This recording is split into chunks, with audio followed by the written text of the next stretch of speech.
So we want to start by sharing our slides. And we want to do a couple of things on this session. So we may touch upon some of the things that we discussed, but really, and this is the essential point, this session is to be interactive. The whole idea of this session is that as we start to come together, as we start to reflect on the material, as we start to share our insights, ideas, feedback that we received, we're going to be literally, for the duration of this session, literally empowering one another. We mentioned in our previous presentation that we all have the super soul within the heart. The whole idea here is that super soul is carrying a message or messages. Some messages are within the heart and they are for us, but there'll be some messages that you're carrying within you which are meant for other people on this call. Okay, and the other purpose why we're doing this is because we want to really kill a certain habit within our tradition or within our communities. The habit that we have within our communities is this slide, the normal approach to hearing a class, where we hear it and then everyone goes home. And what we're really trying to do is take a slightly different approach. We're really trying to go into this culture of follow-up and discussion. And I'm going to start here because this whole thing is going to be interactive, okay? And there's a verse in the Bhagavad Gita. Krishna is explaining that those who share this supreme secret with my devotees, what does he say? He says, such people are what? Those who share this supreme secret with my devotees. Put it in the chat window. What is it that Krishna is saying about those people? Exactly. Thank you, Sarabi. They're most dear to him. So we really want to engage each other in the process of Krishna consciousness, in the process of helping us to empower and develop one another. I also do this, and I'll be very honest or transparent, I also do this so this becomes a habit with all of us. There are many people in spiritual life who wonder what's happening. And their consideration is, I've been to the classes, I'm doing what I'm meant to be doing, but I don't feel I'm growing so much. This is often the missing factor. The missing factor is 4 stages. The first stage is hearing. We usually get that correct, right? So we usually hear the class, okay. The second stage is manana, which means we're meant to reflect on what we've heard. And we're going to be doing a lot of that on this call. The third stage is nididhyasana, right? So these 2 stages, reflection or contemplation, and then nididhyasana, we generally don't do very much of. Now, there's also a 4th stage, which I believe comes in a commentary by Baladev Vidyabhushan. The 4th stage is vandanam. So the 4th stage is prayer, where we are depending upon grace in order for the things that we've heard, hopefully thought about, hopefully applied, to become part of our consciousness. Okay, so I'm really excited to be on this call because, to be honest, I'm going to be learning more from you than you are going to be learning from me. Okay, what we want to do on this call is really get you engaged. So my own mentor, he would often explain that we tend to remember about 70% of what we discuss, 80% of what we experience, and 90 to 95% of what we teach. So the best way to learn anything, and I repeat, the best way to learn anything is literally to be involved in the process of teaching it, okay? And for this point, I'm gonna pause. And I don't want you to put it in the chat window, but what I'd like to do, I'd like to get some hands up as to why that's the case. Okay, let's start as we mean to go along. So we're going to unmute you or you're going to unmute yourself whenever you have something to share. But we want to really get into a dynamic discussion about this material so it goes a lot deeper into our consciousness. Why is the best way to learn anything to teach it? I'd like someone to raise their hand, and then I'm just going to call upon people, and then we'll go forward from there. Okay, so I'm just scanning everyone who's on the call, just to see if I can see some hands raised. And I'm going to ask also, Ananda Madhav, actually, you can help me out because you may have a better vision and you may be able to see certain people that I can't see so quickly. And if anyone's got a hand up, you can, Shameshri Priya, is it Shameshri Prema? Is that correct? Yes, Prabhu. Okay, so when I say hands up, you can even use the electronic hand or you can raise your normal hand. I know, I can't find it. Okay, no worries, no worries. So Shameshri, please break it down for me. Why? What I found is that, like, when I need to teach, I have to prepare so much that I'm like going for different sources. I'm like rehearsing it for myself. So I'm literally teaching myself.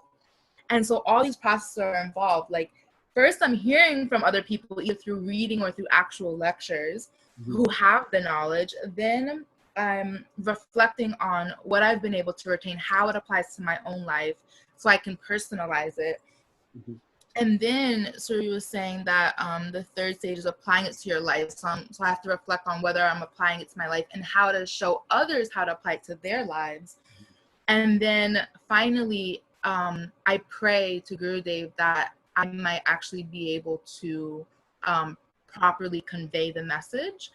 So I feel like I'm so much more involved and so much more hands-on when I'm teaching, rather than just like this passive, listening. That's wonderful. That's a great start. And I just want to dig into this because, again, I'm learning as much as everyone else. So when you've been doing that Shameshri Prema, what have you found to be the tangible results? So when for however long you've been doing this approach, you've been thinking about it, trying to understand it, looking at whether you're applying it or not, you've been praying to convey it properly. What have you found to be the difference when you take that kind of approach? If you just unpause and share that, please. When I take that approach, I find that people are much more effective, like on a heart level. And I've seen, like, when I haven't prepared in that way versus when I have, and it's kind of like, and I'm already kind of like an ambiguous sort of person, so it's just very fluffy if I don't take those 4 steps.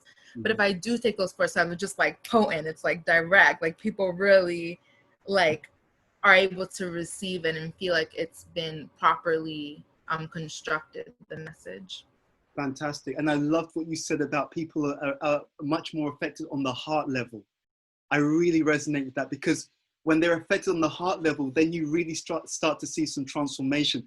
I think that's a great sharing. I know that, was there someone else who wanted to make a comment? Yes. I can see.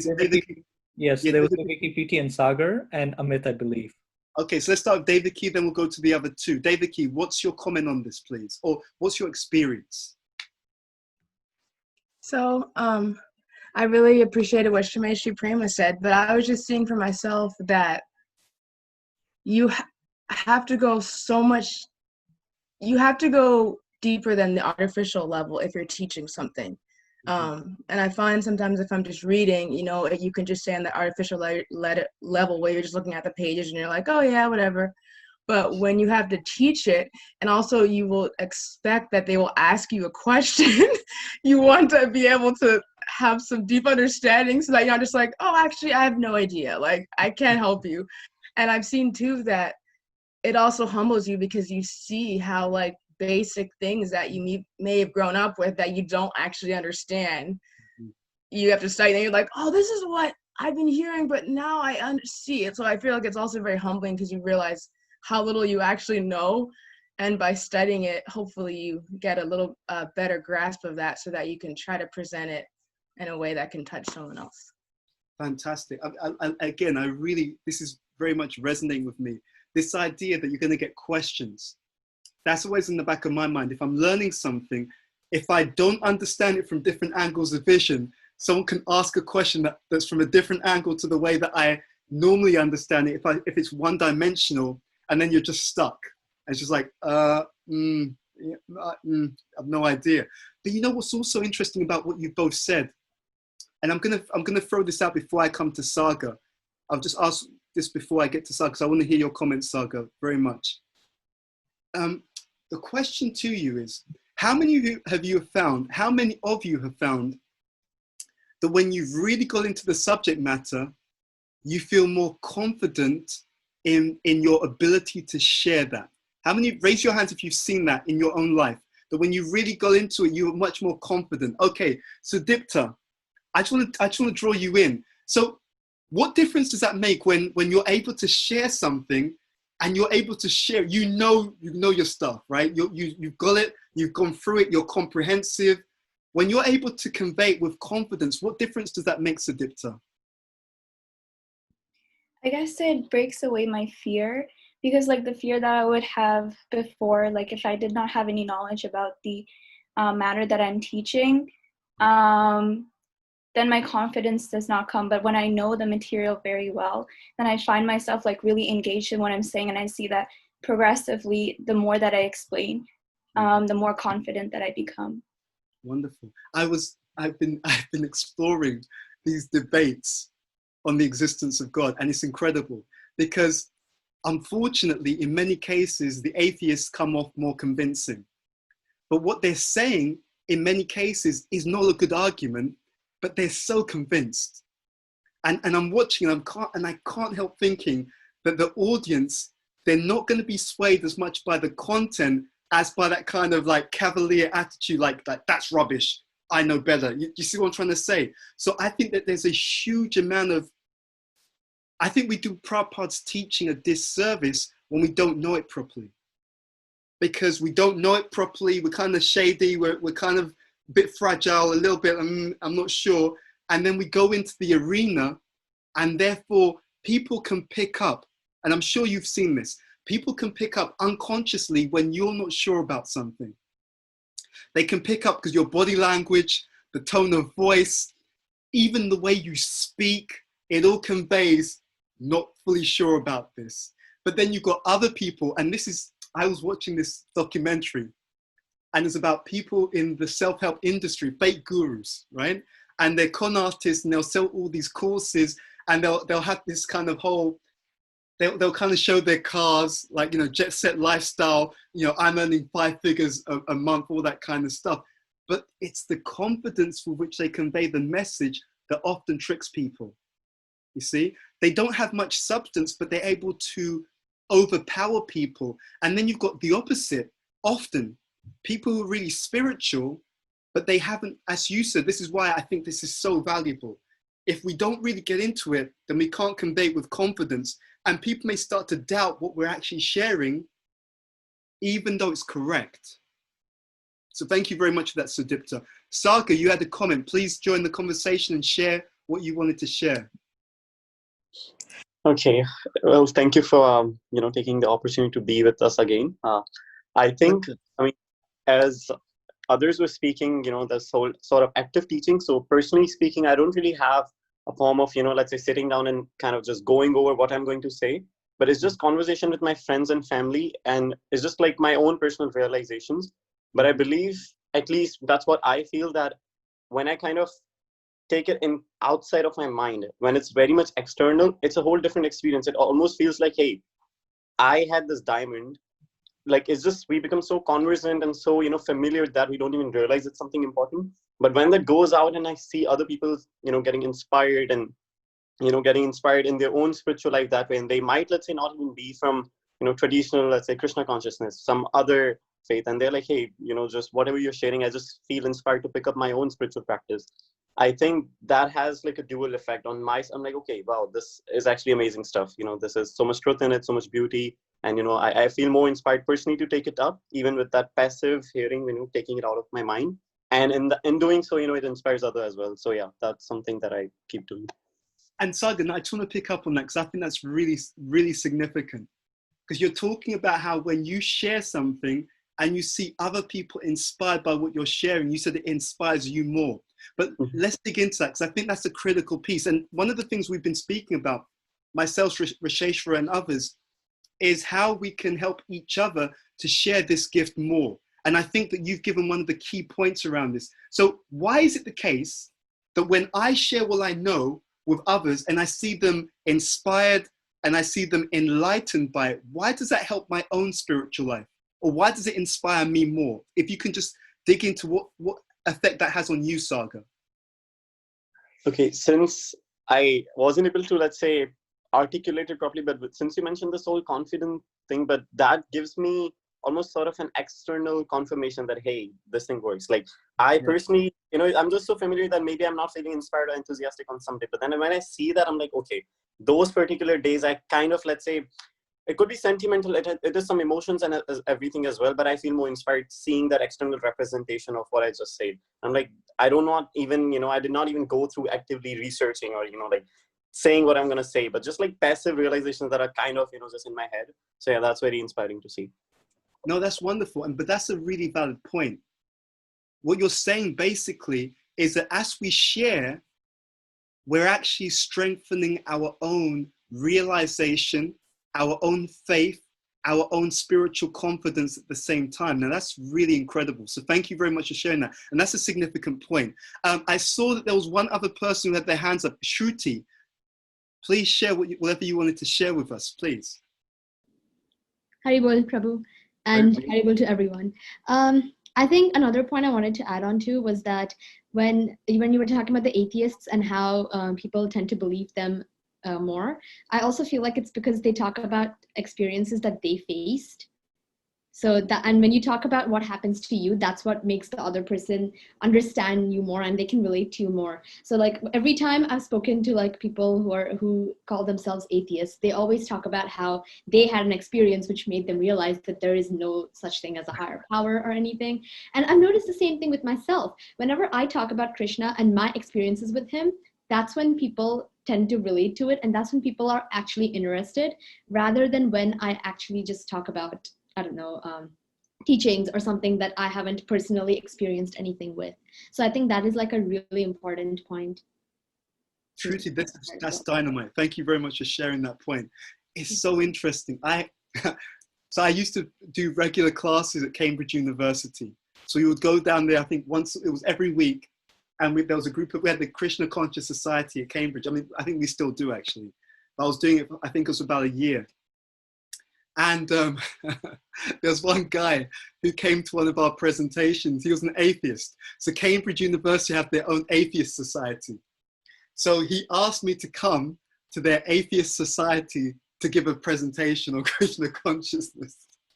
And it was great fun. So we came there. I'll see if I can find the recording. I must have it somewhere. Maybe one of those old cassettes. But anyway, what was really interesting, because there was no fear, because Prabhupada breaks it down. Right? If you know the teaching, Prabhupada just breaks it down. I've been fantasizing. I'm going to be honest with you. I saw this debate with Richard Dawkins, and I was just in my mind, I was just imagining getting into a debate with him. And what was happening, and it very much relates to a verse I was speaking on recently. It was Bhagavad Gita, chapter 10, text number 11. In the purport, Prabhupada explains that one cannot know God simply by one's mental effort. And he's making the emphasis that you have to actually surrender. So I was imagining having this debate with Richard Dawkins. And my whole point to him is, look, arguments are not conclusive, because when you talk about science, it starts with, because I studied this at university. So one of the things we studied at university was scientific method. And the whole scientific pursuit begins on what they call axioms, right? So these are reasonable assumptions. That's what they call. So for example, a scientific axiom is that we can understand everything about creation through material means. It's just an assumption. It's not something that they prove, because unless you assume something like that, you can't even make the endeavor for material science. So it's an assumption. And what I was imagining was saying to him, okay, but it's just as easy, you could just as reasonably argue that there'll be some aspects of reality which are not material, therefore you need a different methodology to perceive them. That's also reasonable. Okay, because his reasonable assumption is a priori. It's something that they assume, and it's the basis of everything else that they do. Our assumption is also a priori. And so what I was saying to him is that that's fine. You have your assumption, I have mine. But we're saying that you can know God by following this process. So if you're serious, why not check out the process? Why not do the process for yourself and see if it works? Right? So the idea is very simple, that if you, to your point, if you have some real understanding, if you've churned it, and if it can relate to your life, okay, I've done the process, I'm doing the process, I'm having certain experiences, I'm saying you can do the process and check for yourself. Will you do it? Right? So that gives a lot of power. Yeah, so relating it. So you're talking about something that you've experienced, something that you've known. So I mentioned this in the debate. Well, it wasn't even a debate. They asked me to give a presentation, then they asked me some questions. what was so interesting, he didn't tell me he was going to do this. I don't know how I came across it. They had a magazine, and there was an article in the magazine after that discussion, because obviously there was nothing that they couldn't win the argument. But they wrote an article, and the title for the article is "The Case for a Spiritually Tolerant Atheism."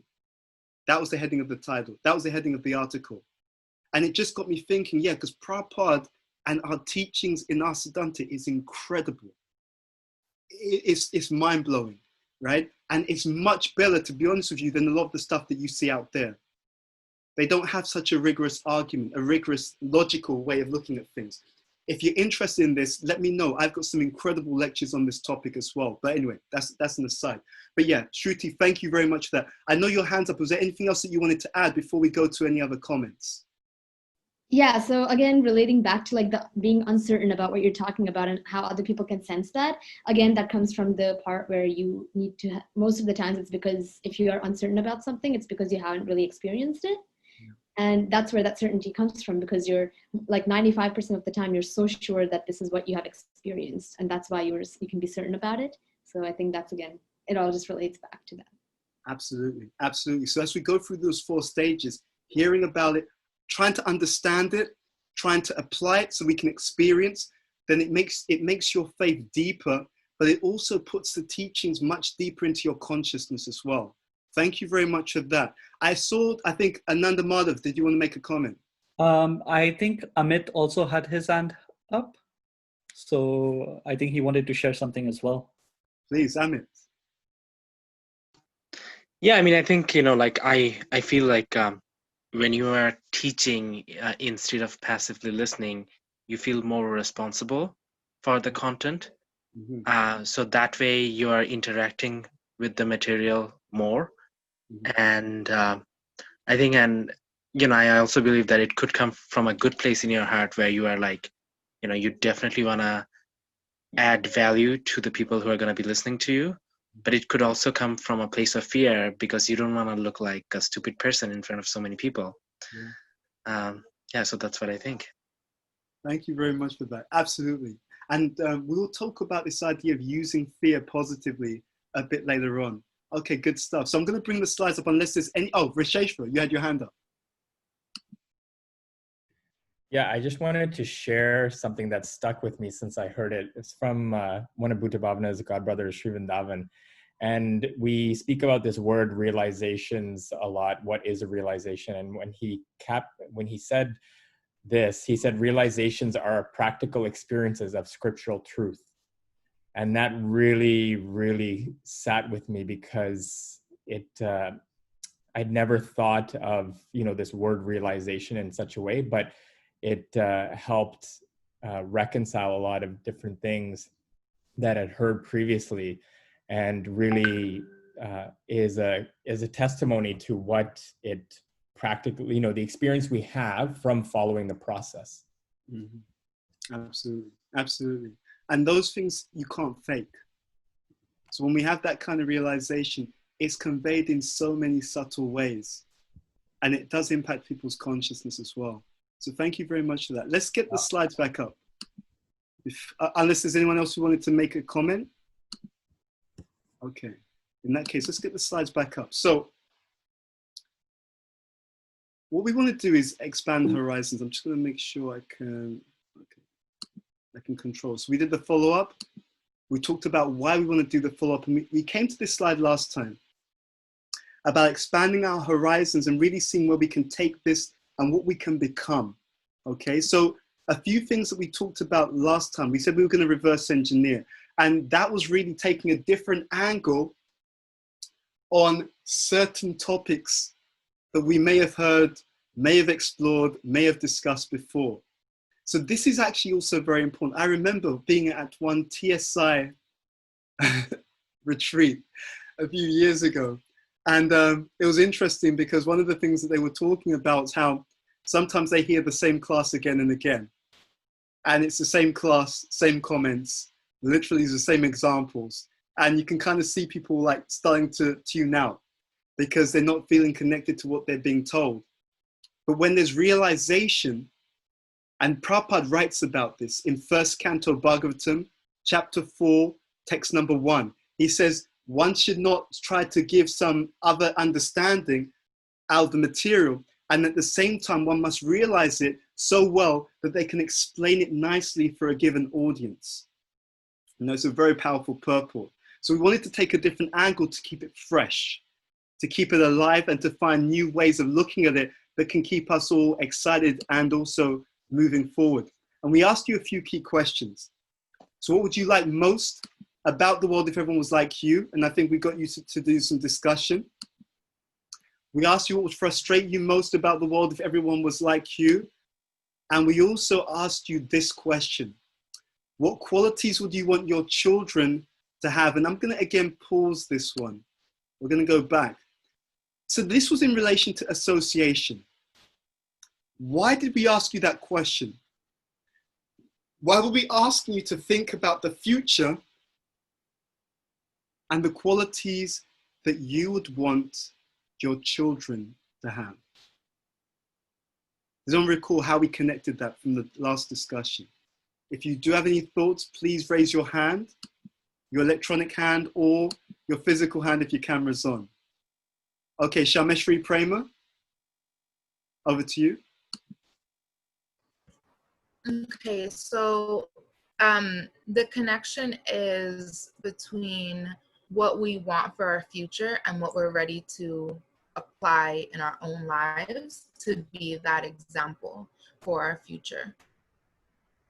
Absolutely. Is that the full answer to your question? Is that an answer to your question? Yes, absolutely. So thank you very much for that. See, what we were trying to get at with that question was that we all know that whatever we are, well, let's go back.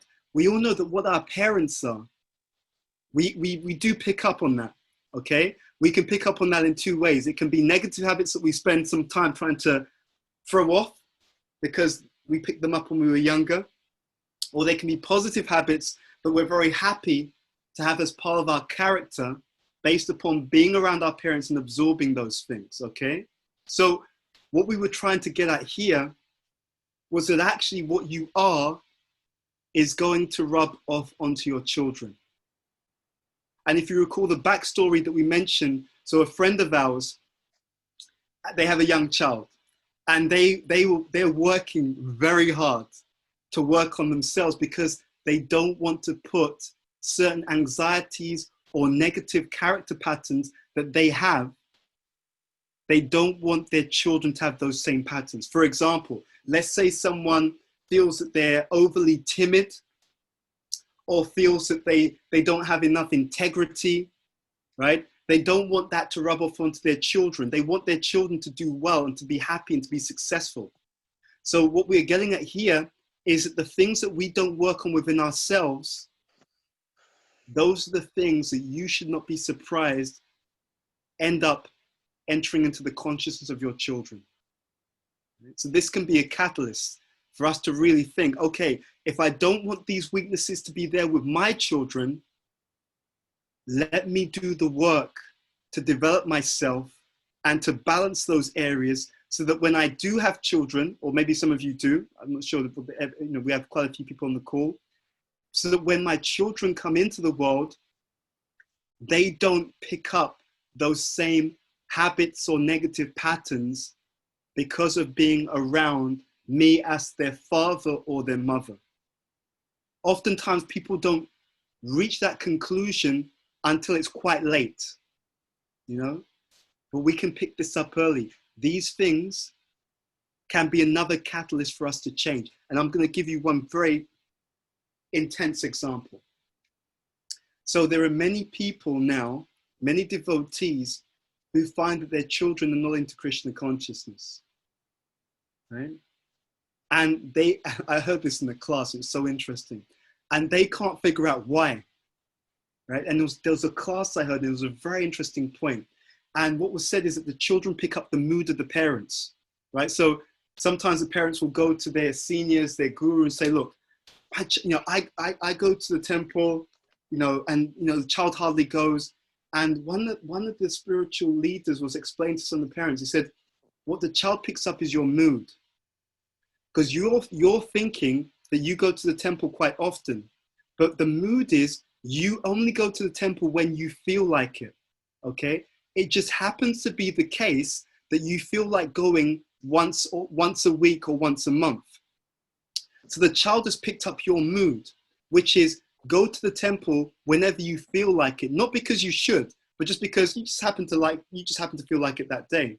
So now that's the principle that they picked up from the parent. The detail is now what comes into play. The principle is go whenever you feel like it. That's what the child got from the parent. The parents happen to feel like it once a week. The child happens to feel like it once every festival.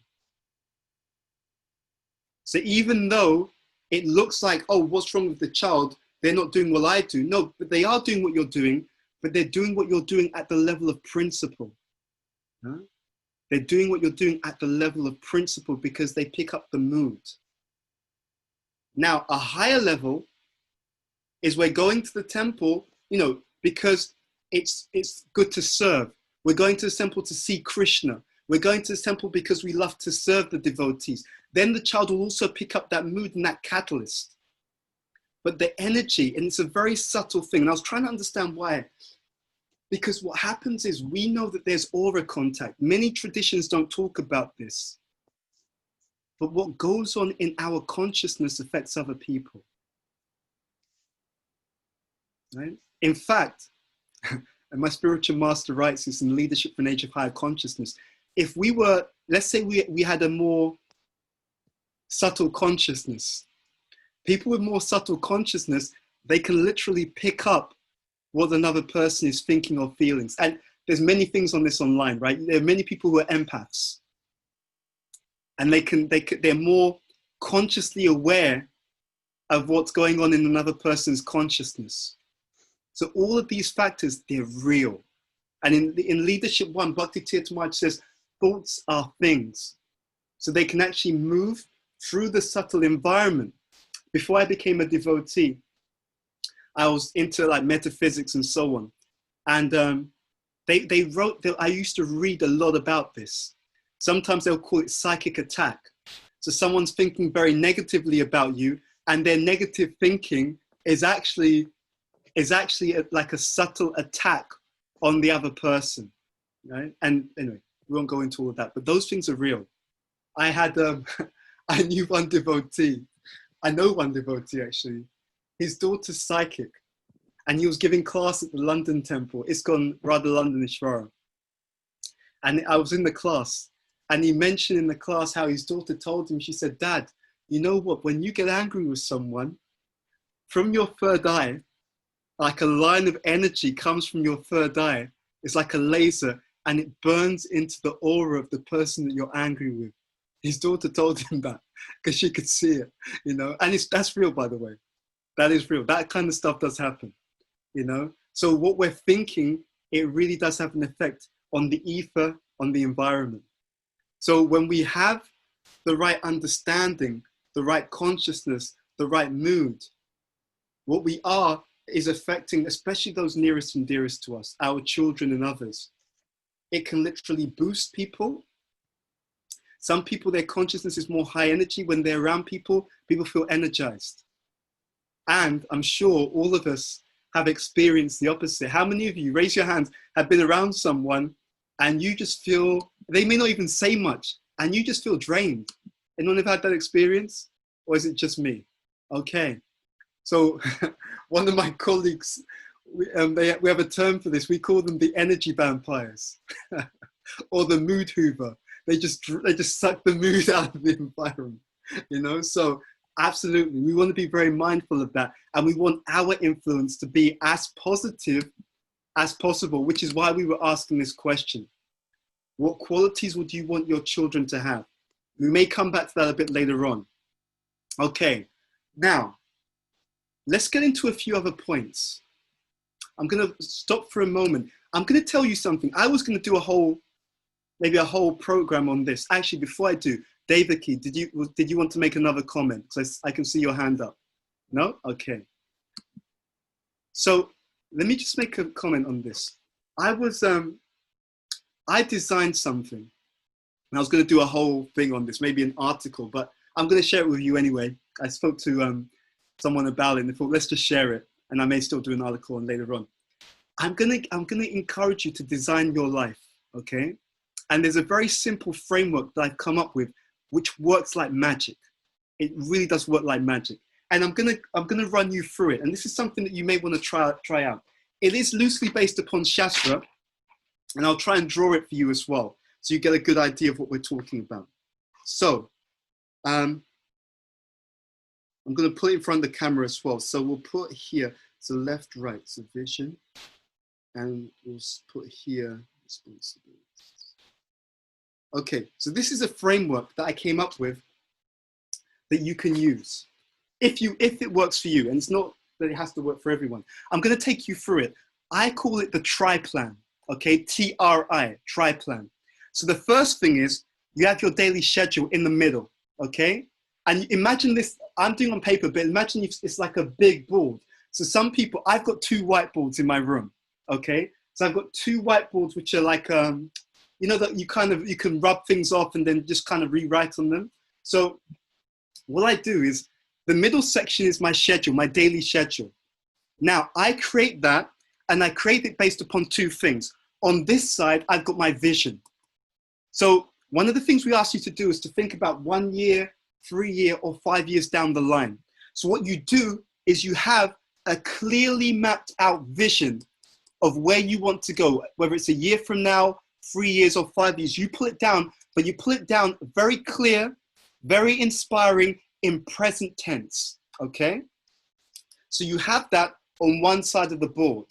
Now, on the other side, you have the kind of day-to-day responsibilities. So let's take a week period.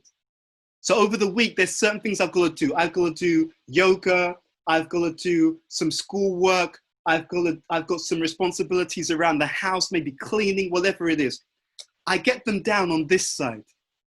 And then what I do on a day-to-day basis is when I'm creating my daily schedule, and you, of course, every day you'll rub this off and create a new schedule, I'm taking some things from my weekly responsibilities and I put it into my daily schedule.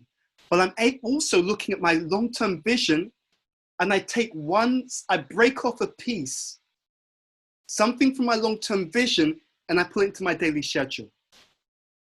And by doing that, what I ensure is that every day I'm doing something which is taking care of my maintenance, right? So these things are maintenance. I'm taking care of my health. I'm taking care of my relationships. So there's time with friends and family, time with my partner. There's time for my health. So a walk, exercise, yoga, whatever. I'm taking something from my daily or weekly responsibilities, but I'm also mindful of my long-term vision. And I'm every day taking something from my long-term vision into my daily schedule. That means if I keep doing this, inevitably, I'm going to come closer to my long-term goals, right? And the beauty of having this kind of framework is you see it all in the same place. See, look, let's be very clear. Different things work for different people based upon their nature. So I know that my nature, if I've got loads of different pieces of paper in one place, then I've got an app I've got to use somewhere else, and then I've got things on the board that I need to remember to read, it's too much for me. For me, it's inefficient, ineffective. I want it all in one place. So when I look on the board at the beginning of the day, I can see what's my long-term vision, what are my weekly activities, and I create my schedule from there, right? So I call it the tri-plan, 3 areas. You're making that schedule every day, and you know at the same time, and this is really interesting, you know at the same time that you're taking care of your weekly responsibilities, so nothing falls through the cracks, because in this column, I've got things for my physical health, I've got things for my emotional health, I've got things around my learning, I've got things around my relationships, I've got things around my work or my, my sadhana or my friendship circle or my service, whatever it is. It's all here, and every day I'm taking something from this here. But every day I'm moving closer to my long-term vision, because and we spoke about this last session. The idea you have a vision that's attainable and meaningful to you. Okay, and if you remember, we asked you to bounce that vision off other people. to make sure it's realistic. There's nothing that sabotages people in success more than having unrealistic goals, right? Because they've just decided their vision in a vacuum. There should be no vision in a vacuum. It should be that that vision, you've crafted it and you've got another pair of eyes. So you think this is realistic in a year. Your friend may say, you know what, I think you can knock this out in 6 months, right? But let's give you some wriggle room. Let's give it a year, but I reckon you can knock this out in 6 months. You got a vision, and your vision is, this is where I want to be in 5 years. Your friend's like, you know what, I think that that could take you longer. Let's reset that for 10 years. If you get it done ahead of time, great, no problem. But that's what people often do wrong, because we're close to this material. So I'm always encouraging people, get another pair of eyes on this stuff, right? Why not take full advantage of your network? People who love you, who care about you, who are mature, and who know you, okay? And one of the things, and I'm gonna put some stuff out on this, I promise you that, because I've already been working on it. Rasheshwar and I, we were in communication before this session. I've got so much on personality and natures, which you'll find incredible, because the vision is not the same for everyone. We have a crisis in the world right now. The crisis in the world is of 2 types. The first thing is ignorance. When people are in ignorance, they think that everyone can do everything equally. That's not true. And I'll tell you, it's like the story of the ugly duckling, right? So-called ugly duckling who's trying to be like the swans and is being rejected. Sorry, he's trying to be like the other ducks, sorry. And is being rejected. But that same so-called ugly duckling later on finds out it's a swan. One of the biggest crises we have in the modern world is a crisis of self-esteem. Why? Why is there such a crisis of self-esteem? There's many reasons. One is parenting, but one of the biggest hidden reasons for a crisis in self-esteem is because people don't know themselves. So rather than trying to compare yourself to the best version of yourself based upon your actual nature, instead, you've got someone who's very intellectual. He's trying to be like a business person. He can't do it. Or if he does try and do it, it takes 100 times more effort. Whereas for the person who's got the nature to do business, they do it like breathing. You see? So what you're trying to do is to be the best version of what you can. And people talk about that a lot in self-help, but they don't really understand it. To be the best version to be the best version of yourself, you have to actually know your nature. You see? If you know your nature, then you can think, am I the best version of myself? And I'll be honest with you, I have tremendous hope for you guys. You're going to change our movement. You're going to change our community. And one of the ways you're going to do it is rather than forcing people to be everything, and this is what actually, it's not a criticism. The earlier generation, it was emergency time. Prabhupada knew his time was limited, therefore he just had to establish the movement, okay? So kudos to them. I couldn't do the kind of austerities that our previous generation did, okay? But you guys have the opportunity to do something different, okay? And we'll help you. I will pull out material on this stuff that will blow your minds. I've been getting signs all the time from my spiritual master and from other people, like, it's time to let this stuff out. And we've been researching this over years, and you will love it. You will absolutely love this stuff, because then what you guys will do in the future, and this is a prophecy, I promise you, you'll do this. What you guys will do in the future is, rather than causing people untold stress by them trying to be something that they're not, instead what we'll do is we'll work out what people are good at, right? We'll start there. So we'll start on the basis of self-awareness. And then having understood what someone is good at, then we will engage them accordingly, which is the exact principle of Varnashram. You think about how crazy this is. You wouldn't get someone like Arjuna to spend all of his time sweeping floors. The guy's a military commander, right? He can lead armies. Yudhisthira, at the Battle of Kurukshetra, when Bhishma is instructing me, he's about to become emperor of what? Not emperor of 1 or 2 countries. He's about to become emperor of the entire world, right? I was explaining in a class I gave at the Manor. I think it was earlier this year. Our movement can and will become at least 100 times more successful with no additional effort. How? Just by having the right people in the right positions. Boss, it's that simple. People who are actually good at leading, let them do the leading. People who are great at making money and scaling stuff, let them make the money for the mission and scale it. People who are good at actually training people, let them do the training. People who like to assist, let them assist, because none of these are inferior. All of them are good, equally good. If you study carefully, you will find that most of the devotees who will go back to God in this lifetime, they're laborers, they're shudras, because everyone has a certain quality that helps them to go back to Godhead, right? And what do the shudras have? They have a tremendous service attitude, an incredible service attitude, right? In any society, the vast majority of people will have that nature, right? And so whenever we are able to remove the stigma, right, there's nothing wrong with your nature. Every nature is good, especially when it's engaged in Krishna's service. You'll see the movement will take off. It'll be incredible. And you will see this, and you guys will lead the charge, and you will do this in this lifetime. Watch. Prabhupada's prophecy, 1977, when he left the planet, he said we should implement Varnashram. Okay?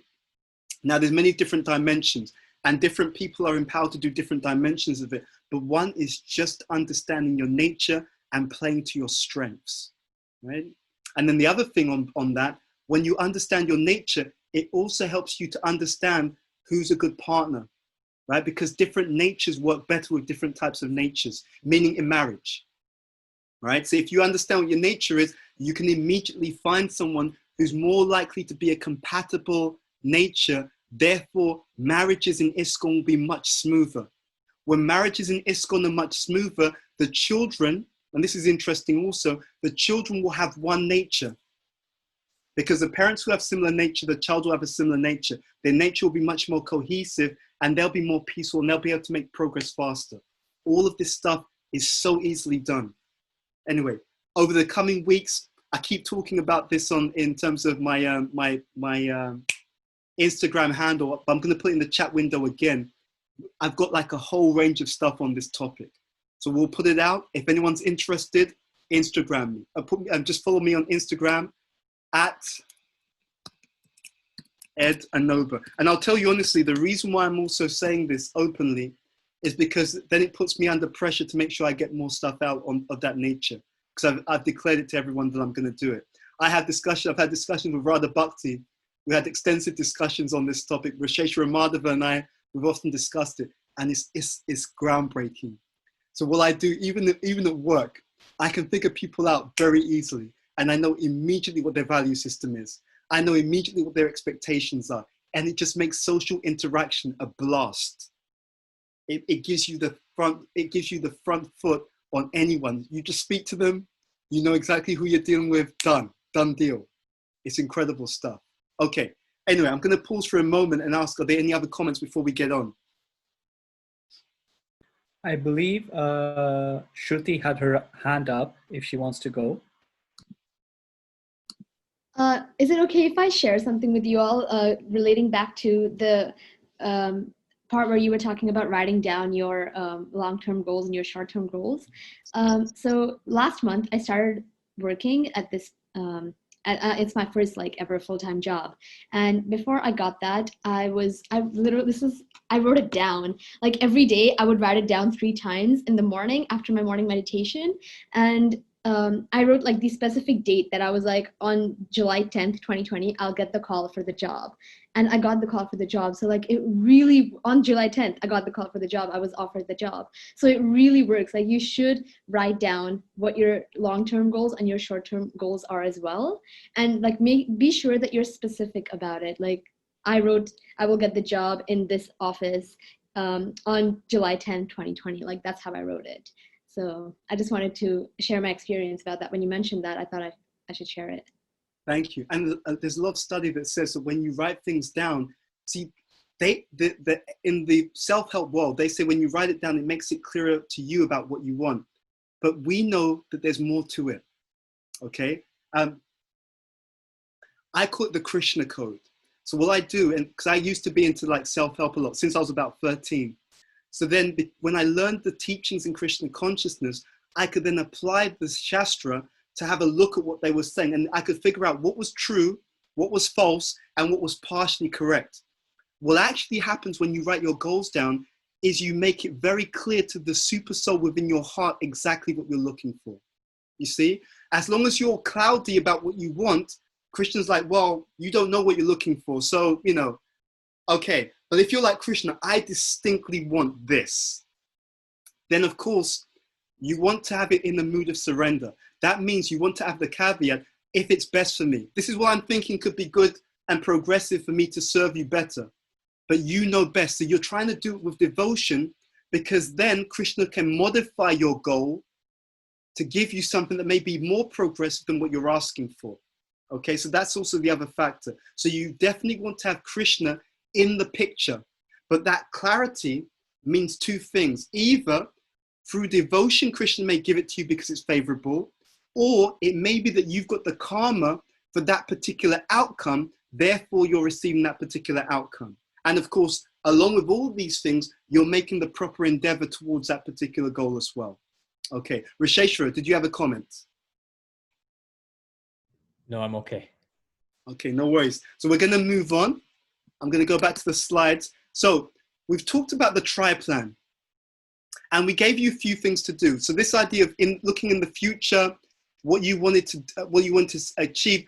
I wanted to add to what Shruti said. It's not just a question of writing it down in detail. I want to encourage you to use the power of visualization. If anyone's interested in finding out more about this, there's a class by Bhakti Tirtha Maharaj on this particular topic, on visualization and spiritual life. And you can find that class on btswami.com. He gives an extensive class about how you can use visualization in spiritual life. But the principle behind it is that if you use all of your senses, when you're imagining something as a Krishna conscious outcome, okay? And think about what I mean by this. You can imagine yourself chanting attentively, right? You can imagine yourself chanting attentively and really relishing the chanting. Hare Krishna, Krishna Krishna, Hare Hare, Hare Rama, Rama Rama, Hare Hare. You can hear the sound of the chanting in your mind. You can imagine you've got the beads in your hand, the feeling of touching your japa beads, right? With the japa bead bag on over your hand, the feeling of the cloth on your hand, right? You can imagine feeling very blissful, very, very into the chanting. You can reinforce whatever goals you have through visualization. And we mentioned in the last program that the mind doesn't differentiate between what you imagine and what you experience in the real world. So you can literally use the mind lab to prepare or cultivate habits which are favorable to your spiritual life and goals and desires which are favorable to your Krishna consciousness as well. They're really, really powerful. And I encourage you to experiment with that and see what that can do for you, you personally. So that was one thing in terms of using that in terms of your senses. We also ask you to think about the other side. What happens and how you feel if you do not grow? There's a typo there, but we'll ignore that. What happens if you do not grow? Okay? If your bad habits continue onwards, what would your future be like? And what we explained last time is about using your fear to propel you forward. Okay? It's really important. And I just want to have a discussion. First of all, how many of you did that? How many of you engaged in that activity, imagining what would happen if you don't grow? Okay, I can see Shruti has her hand. Okay, we've got a few people. Okay, I'm going to start with Dula. Dula, how did it feel to engage in that activity? Imagining your future if we don't change certain bad habits that we have. How did it feel to do that activity, Dula? For me, it felt a little bit uncomfortable knowing that I'm not going to be progressing. Thank you very much for that. I'm going to go to, I saw a few other hands up. Who else had their hands up? I just want to dig into how it felt, first of all, to do that activity. Let's go to Anukula Seva, Prabhu.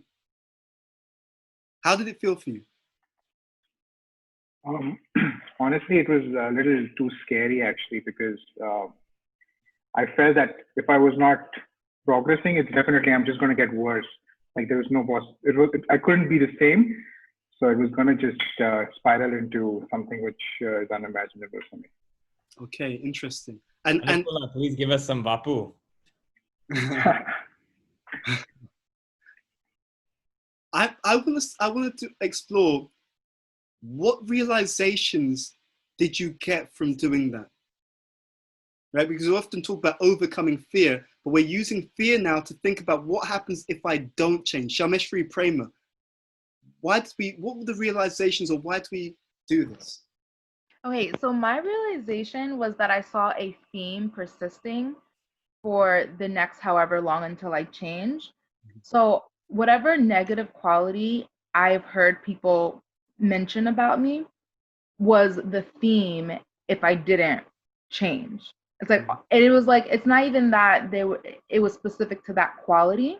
It was specific, but when I was writing it, I wasn't thinking about my negative qualities. I was thinking about like what I'm not doing, like what bad habits I have. And it just so happened to relate to a negative quality that other people. So it was like 3 completely different areas that I wanted to change. And if I didn't change, then this particular negative quality was going to continue being supported. Does that make sense? That makes complete sense. Okay. Absolutely. And just to give a bit more context to that exercise, there's a point that I heard in class decades ago. And the point was that we know where we are weak. Okay? Every single one of us, if we're honest, and we may not tell people whatever it is, but we know where we're weak. And Maya also knows. Maya also knows where our particular weakness is. And she's efficient. She's a pure devotee, so she doesn't waste time attacking you where you're strong. It's a waste of time. What she does is she'll look to attack us in our weak area. Okay? So therefore, Krishna, he gives us the intelligence to really be conscious, okay, this is where I'm weak. And he gives us the heads up so we will do something about it. You see? That's the beauty of it. We know where we are weak. Maya knows where we're weak. But if we take the heads up, we can start to be extra careful in that area. Okay? We can start to work on that area. We can do more to protect ourselves in that area. We can even make it a research project. We can think, okay, this is my weakness. Okay, let's get into it. Okay, let me look into scripture. Let me listen to classes on that particular area of weakness and what I can do about it, how I can become stronger in that area, right? And it goes back to what we discussed earlier. Think about how confident you'll be, because we're only as strong as our weakest link. You see the point? So in the same way that when we don't prepare properly for a class or a presentation, you're given the class, but you kind of know, I hope they don't ask me that question because I don't really know my stuff, right? Similarly, you go out into the world in Krishna consciousness. You have a certain weakness and you're in denial about it. You just think, I just want to close my eyes and pretend it's not there. You can do that, but Maya's not going to do that. You see? Now, the converse is also true. If you're like, I'm going to be honest about it, I know what it is, I'm working on it, then you've got some incredible power. You go out into the world, you're bulletproof, okay? The area that you're weak, that's where the bulletproof vest is. No one can touch you because you've worked on that area, you've made it strong, incredible power, incredible confidence. There's confidence in 3 modes. Confidence in the mode of ignorance is really a lack of confidence completely. But there's confidence in the mode of passion, where the person is just arrogant and proud.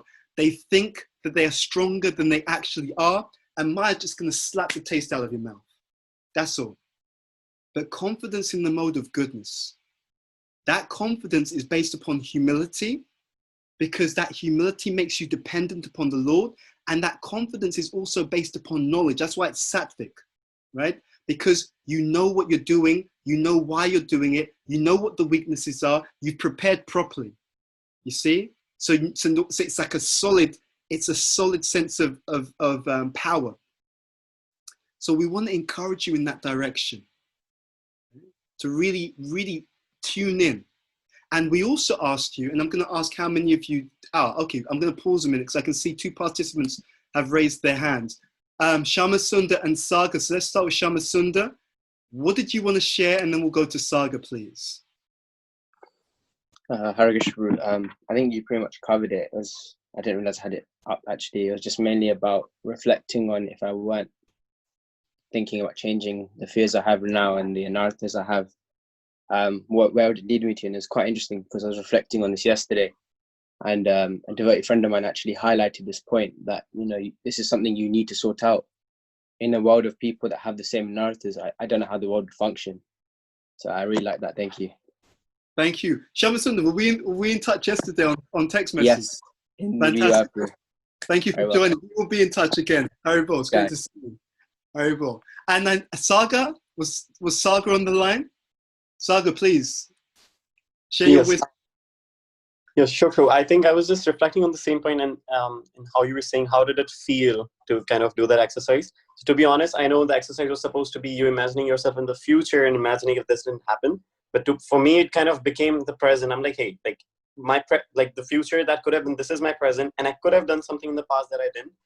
And there was a lot of, let's say, regret, because I'm like, dude, like the time is gone, the opportunity is gone. I didn't even get anything except regret.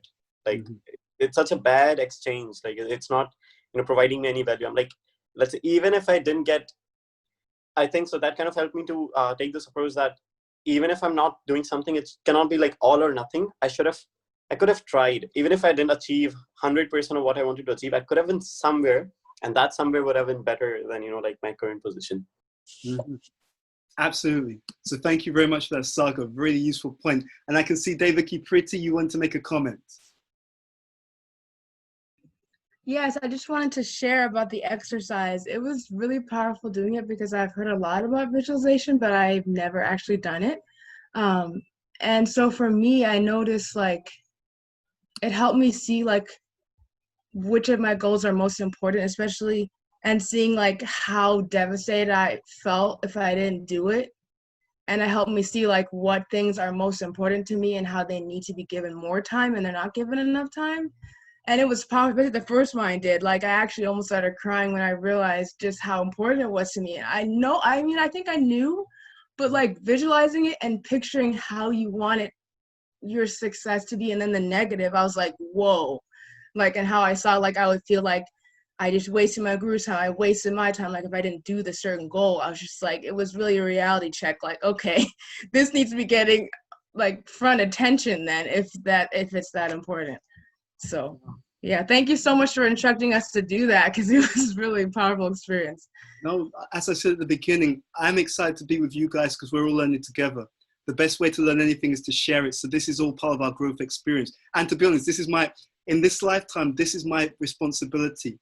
I had a conversation with Satyananda Maharaj years ago, and he told me something. He said that, he told me something very clearly. He said, Bhuta Bhavana, he said, the young people, he said, they need training.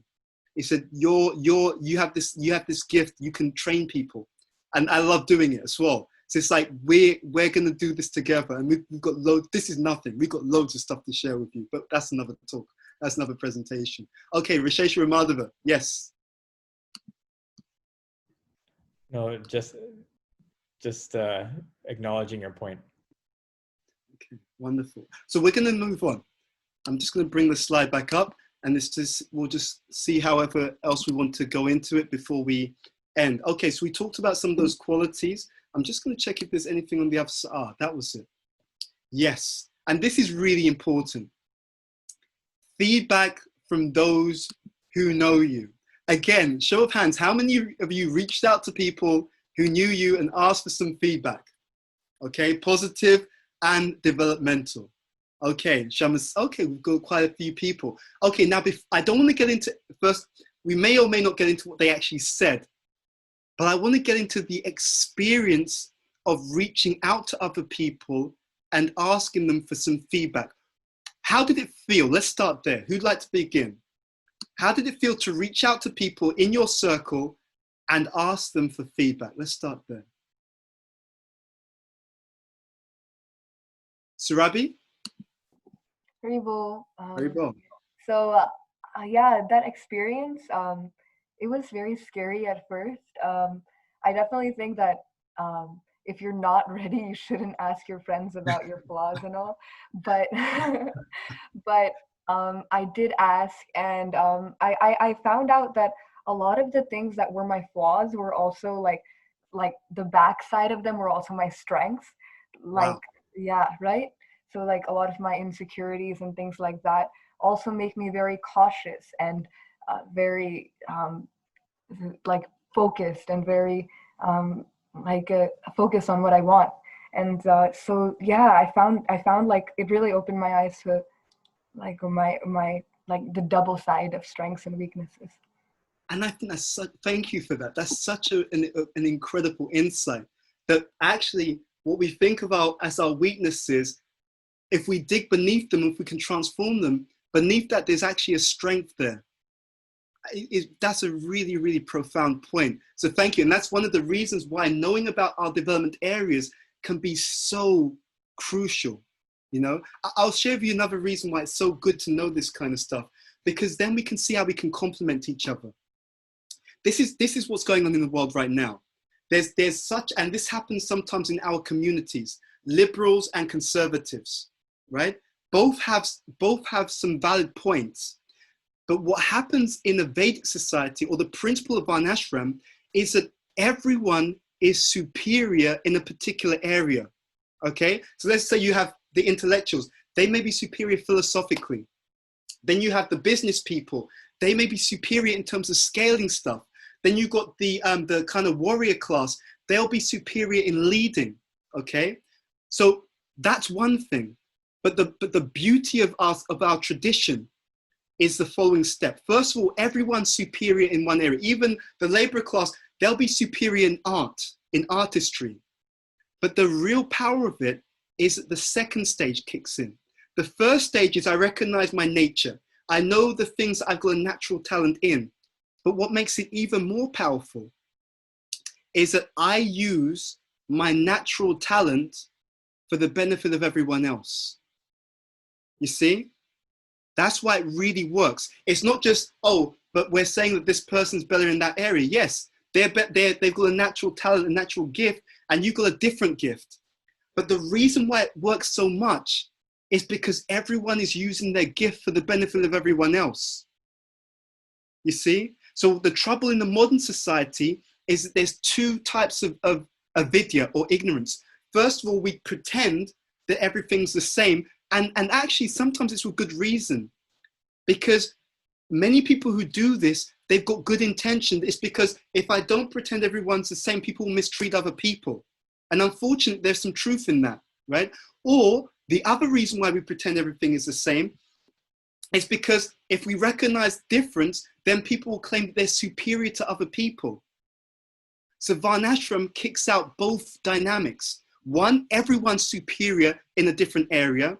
And two, if you're superior, you can't start gloating about it and showing off and trying to pretend you're superior to other people. No, you're only superior in this area, meaning that you're actually inferior in the other three areas. That's the first point. But in the one of four areas that you're actually superior, give it up.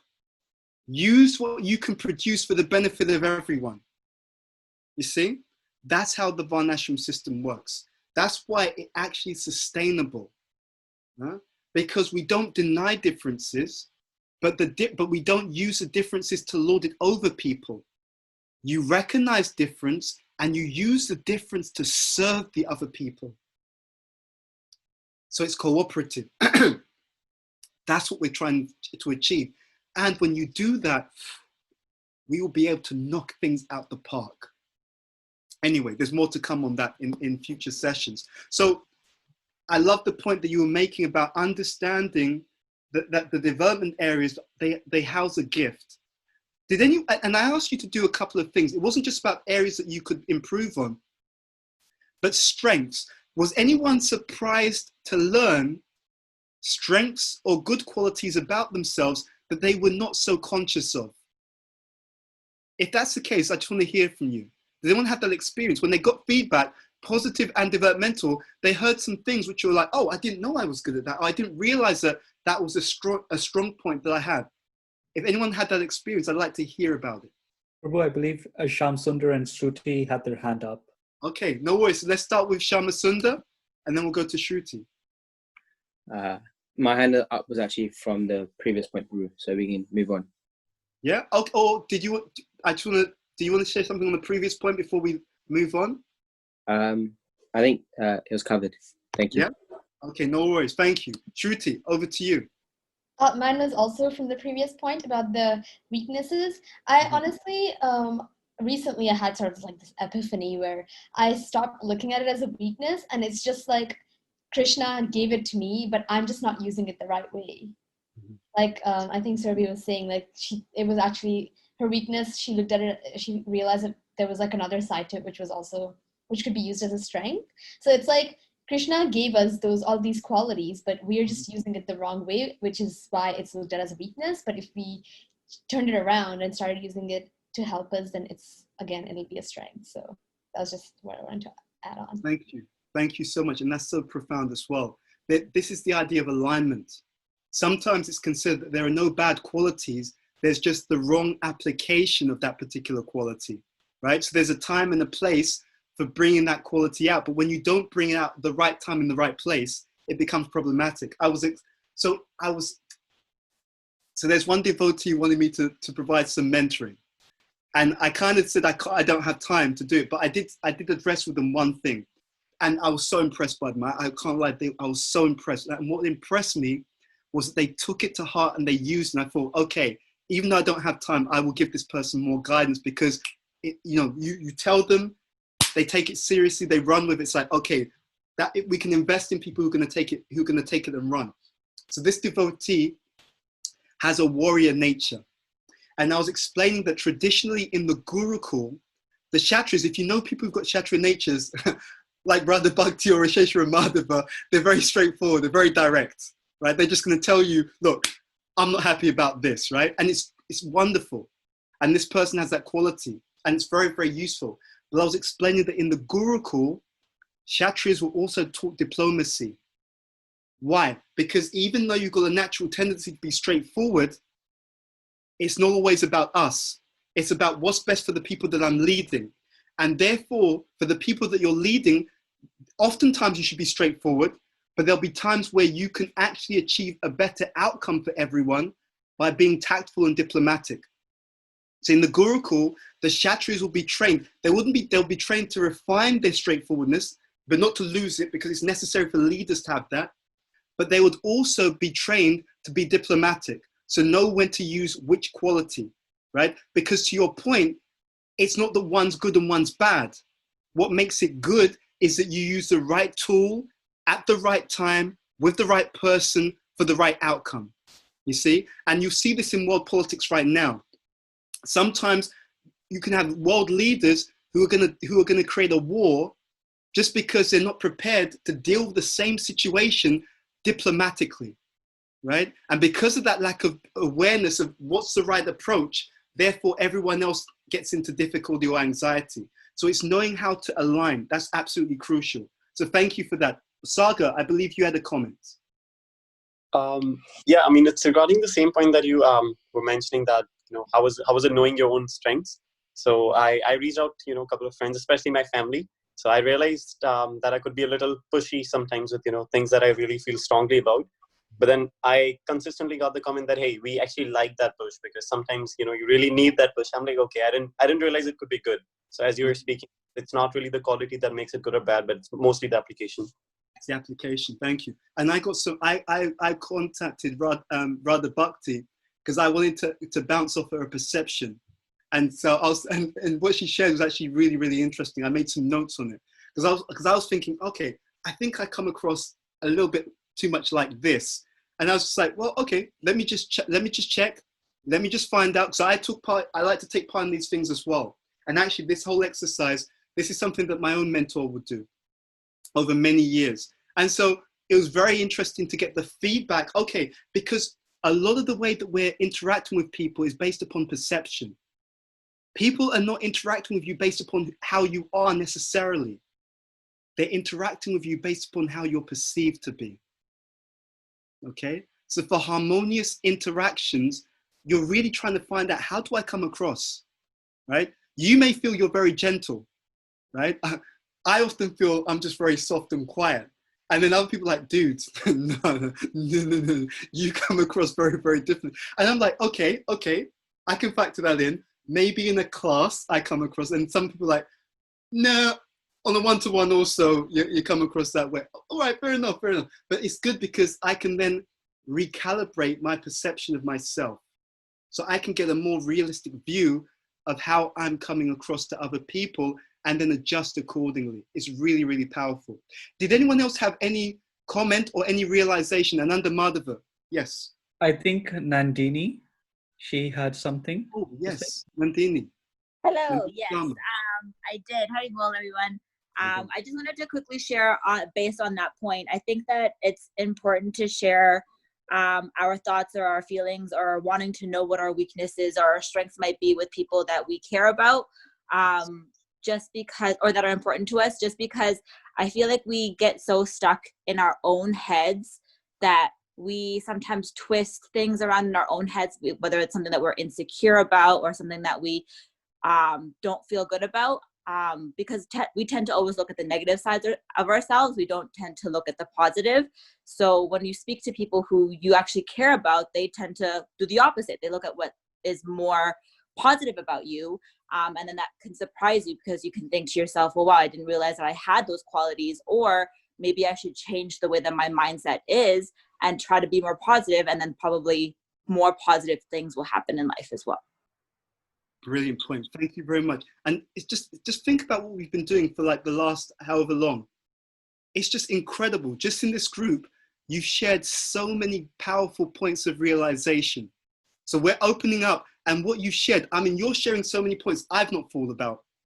And when I'm hearing you, I'm thinking, okay, and I'll make a little bit of a note about some of the things that you're saying, because I'm learning so much in the exchange. So let me throw it out. Anything else? Anyone else had a comment when you did this, when you reached out to people for understanding about how you come across both positively and areas that they feel you could do better, improve, be stronger? Any other realizations, anything else that you learned about yourself, or any realizations about the process itself when you did this? Feel free to raise your hand. I think Shamasunda, you have your hand up. Yeah, Prue, I think the one thing that came to mind to start with is the fact that I actually have someone to reach out to. I know devotees, and even especially people new to the movement, where they don't know where to go, what to do. And just the fact that I have, and I can part of the mentorship system, I have a mentor, I have devotees that are friends. And the fact that I have devotees that are friends, just that point that they're friends, but they're devotees as well. So they understand where I'm coming from, and they understand my desire, and as having Krishna, or trying to endeavor to have Krishna in the center. And I think that's so important. And it's just such a point that I sometimes neglect, you know, being born and raised into the movement, is that you kind of neglect and forget how lucky you are to be a part of something like this as well, to have this access. People are seeking, trying for years to find this. So yeah, I think that's just one point I really wanted to highlight. Thank you. And you've really reminded us to have that gratitude. And I think that's beautiful, because you took it right to the foundation. The fact that we can ask other people for feedback, the fact that there are people there who do know us, who are well-wishers, that's a huge blessing. Thank you very much for that. I saw your hand up also, Saga. Was there anything you wanted to share? Oh no, that was excellent. I'm just going to lower it. Okay, no problem. Okay, any other comments before we make one or two last remarks and then close? So I'm also conscious of your time, and I know that you have other things to do. David Kipriti, you had a comment. Yes, so I did the exercise, and I think it was helpful for me because, like, some of the things that I thought like in terms of the negative, that I was like, oh, they're gonna totally say this. They didn't say it, and they said, so some of the things they said, I was like, okay, I thought that, but then some were different things.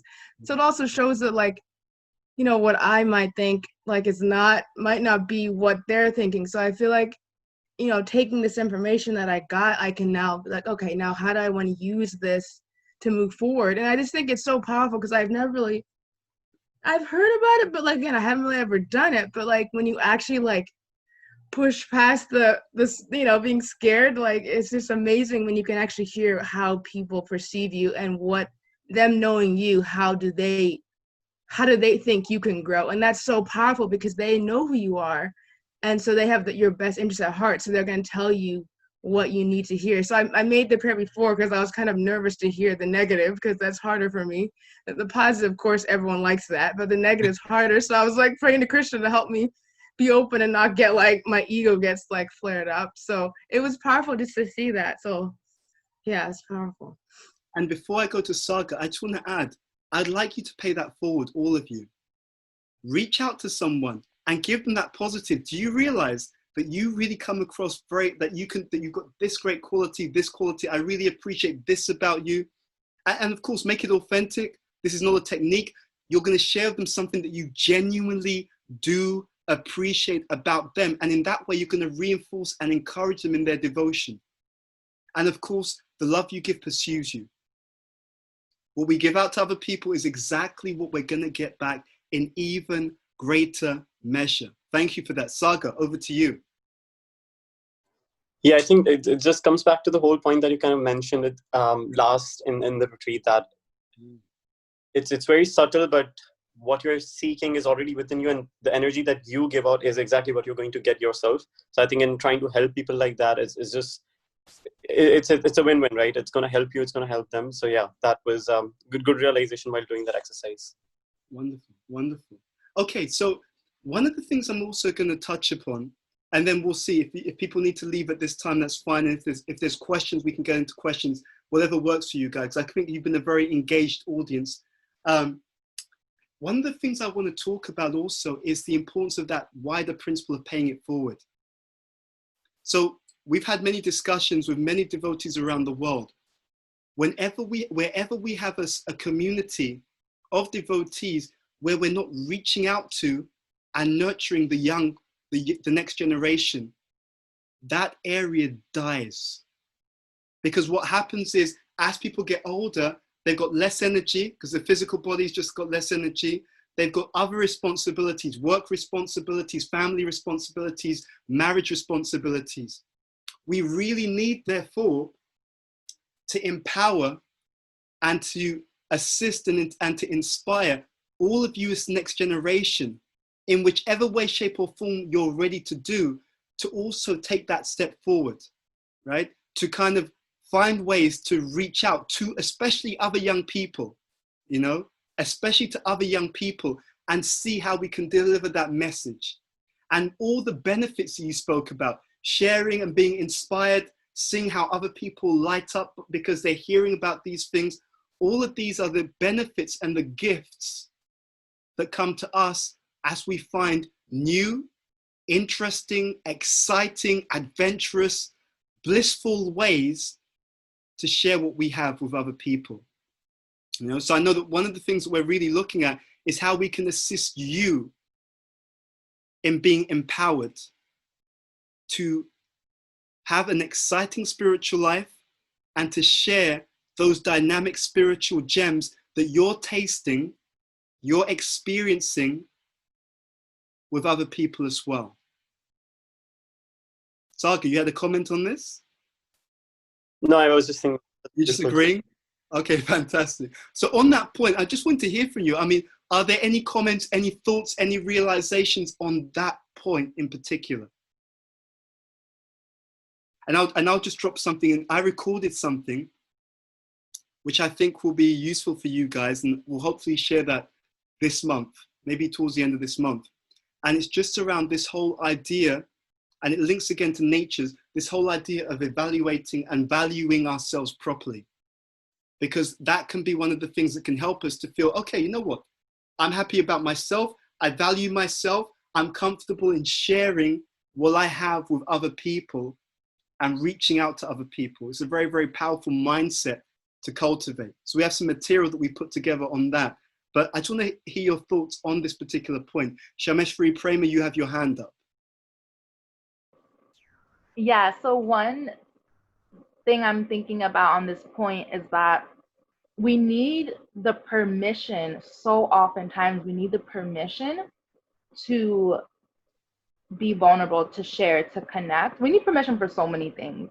And so I think that it's really important that you're mentioning that, yes, like, let's continue to share what's valuable to us and inquire from others what's valuable to them. I was listening to an interview with Chaitanya Charan Prabhu and Yogeshwar Prabhu on Facebook. And what Yogeshwar Prabhu said was like, it's the responsibility of every leader to personally reach out to every member of the community and find out who they are, what drives them, what inspires them.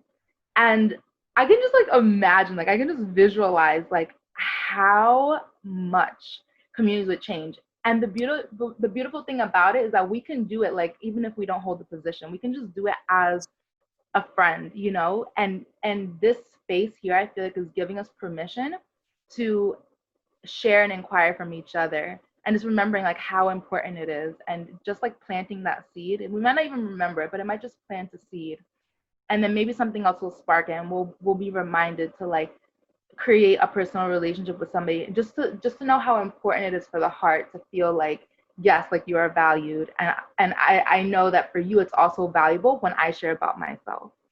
Mm-hmm. Absolutely. Thank you very much for that. And I think that's really, really important that we take the responsibility, we reach out. We don't wait for someone else to do it. I can see, Rasheshwar, you have your hand up. And I was going to come to you also, because I was going to ask you and Radha Bhakti, because I know you have so many years of experience in terms of outreach, especially to students, to just share any thoughts, insights, or realizations that you've had on your journey in this regard. Over to you. Radha Bhakti, please go ahead.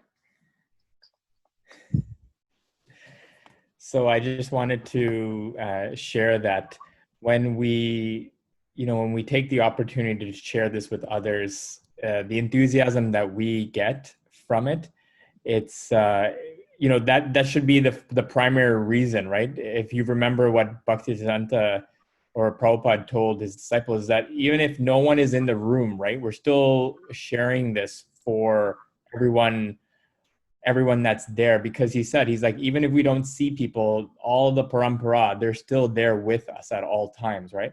But the moment we start sharing this, it becomes so much deeply ingrained in us.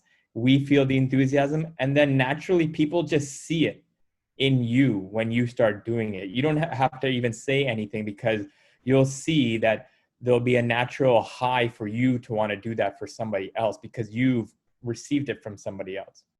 So again, that's how the parampara system works, is that when we have received something so great and we've taken the time to first experience it ourselves, that's always the first principle, is to first save ourselves, as Prabhupada would say, is then to take that overflow, and naturally it just goes to other people. Absolutely. Thank you very much for sharing that. And that's really powerful. The more we give, the more we get, actually. Radha Bhakti, please. I don't really have anything brilliant to say. I'll just say that it is the most powerful, it is the most rewarding experience to share Krishna with others. And Bhuta Bhavana Prabhu always taught me that even if we just know 60% of something, even if we just know 2% of something, even if we just know 1% of something, let's share that, because then that realization, as we've learned today, becomes stronger in us when we share with other people. So even if all you know is chanting Hare Krishna makes me feel peaceful, go share that with anybody that will listen, and that realization will become stronger and stronger in you. And the only other point that I'll say is that Bhuta Bhavana Prabhu mentioned this, is that there won't be a time like this in your life again.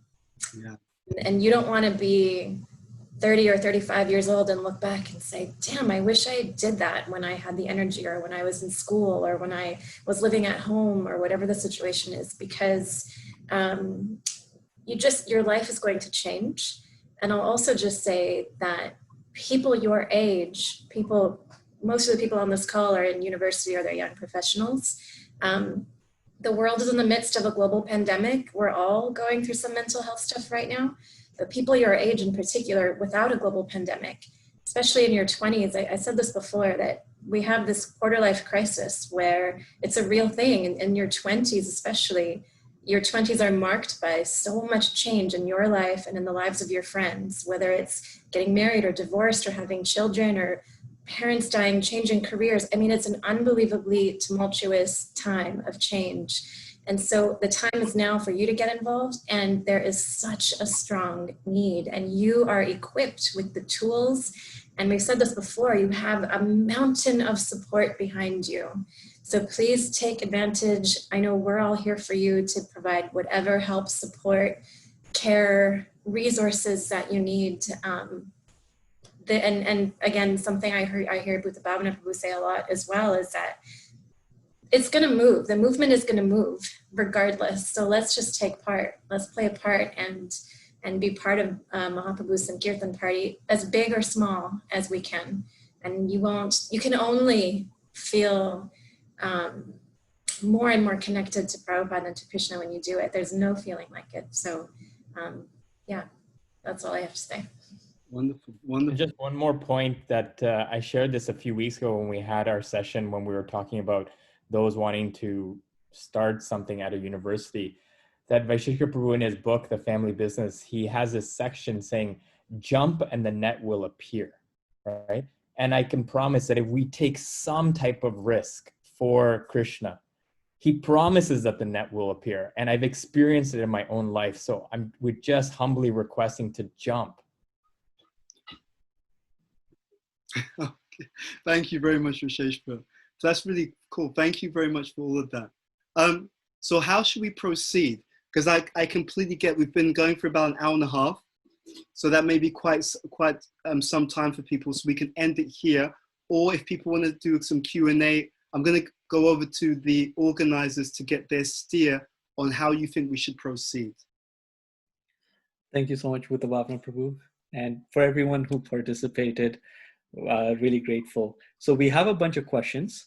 So if you want to stay, that's definitely an option. But before we jump into that, I just want to slide in something here. This entire session for me was just about building community and I see the comments here. Everyone is talking about how they feel such a sense of connection, and what Raseshwar Madhav Prabhu said, Radha Bhakti said, even what Bhuta Bhavana Prabhu said, is all about this helping each other really become the best version of ourselves. And so for that, we actually have a form or sign-up form over here. And the blurb is already, it's quite self-explanatory on that form, is that we really want to facilitate this community feeling, this connection, so that we can really become, as Bhakti Tirtha Swami put it, the spiritual warriors that we are all meant to be. So I'll start off with some questions, Prabhu. Is that okay? That's fine. But before you do, I just want to also mention Malvika's put a form in the chat window. So for those who want to connect, and I think that's really powerful, please feel free to at least check this out if you're interested. And we can really start to build momentum in moving forward. And we will be, I know for myself, I know where my strengths are. We're very, very strong in terms of content, training, development, all that kind of stuff.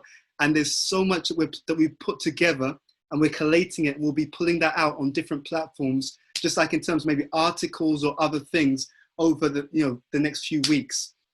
So whatever we can share with you guys, we're more than happy to share. You guys are going to take the movement to another level, and you'll do it with style. It's going to be fun. It's going to be exciting. It's going to be adventurous. Believe me, I can feel it. I can kind of pick these things up. So watch what I'm saying. And today's what? Today is the 8th, I believe, the 8th of August. I said it today. You'll see it happen. You'll see it happen. You'll take it to another level, and you'll do it incredibly well. But we'll be able to assist you in doing that. I think Radha Bhakti, you have your hand up? No? Okay. No? Okay. So Ananda Madhav, over to you for the questions. Thank you so much for the hype.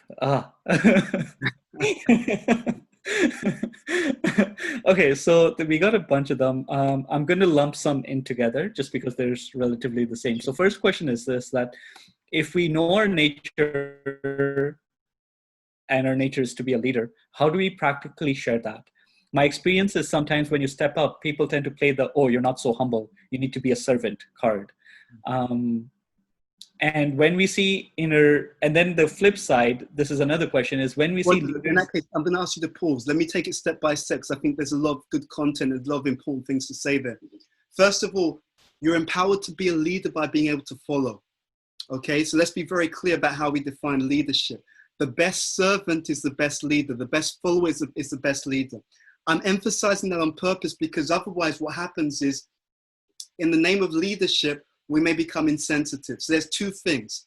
One is you have the raw talent for something, the raw nature to do something. The second is that you develop and refine that nature and you apply it properly. Okay, so going to the first part of the question, if I have a nature to lead, it means you're going to protect others. So the Kshatriya, literally one who protects others from hurt. So what that means is if I've got that leader nature, the first step forward is I'm building relationship with people. I'm making people feel secure. I'm encouraging people to be the best that they can. That's the leader. So it doesn't mean I'm telling everyone do what I say, not necessarily. Okay. And the other part of that is whatever nature we have, start learning about it. I know many people in our movement who've got the nature of leaders, but it's actually, to be honest, it's a headache because it's not refined. So then they're just pushing people around or being overly domineering, or it's just like, I've got a nature to lead, you should do what I tell you. It's kind of like, dude, who are you? Like, I've never heard of you before. Like, why are you talking to me? You know? So you should identify your talent, but hone your talent. So the talent is what you're born with, but now we need to invest in it. So it goes back to what we said before. Okay, I've got the talent to do something. Now, how do I apply that properly in the situation that I'm in? Okay, so there's things that we can read on these topics. There's classes. Our movement is full of classes.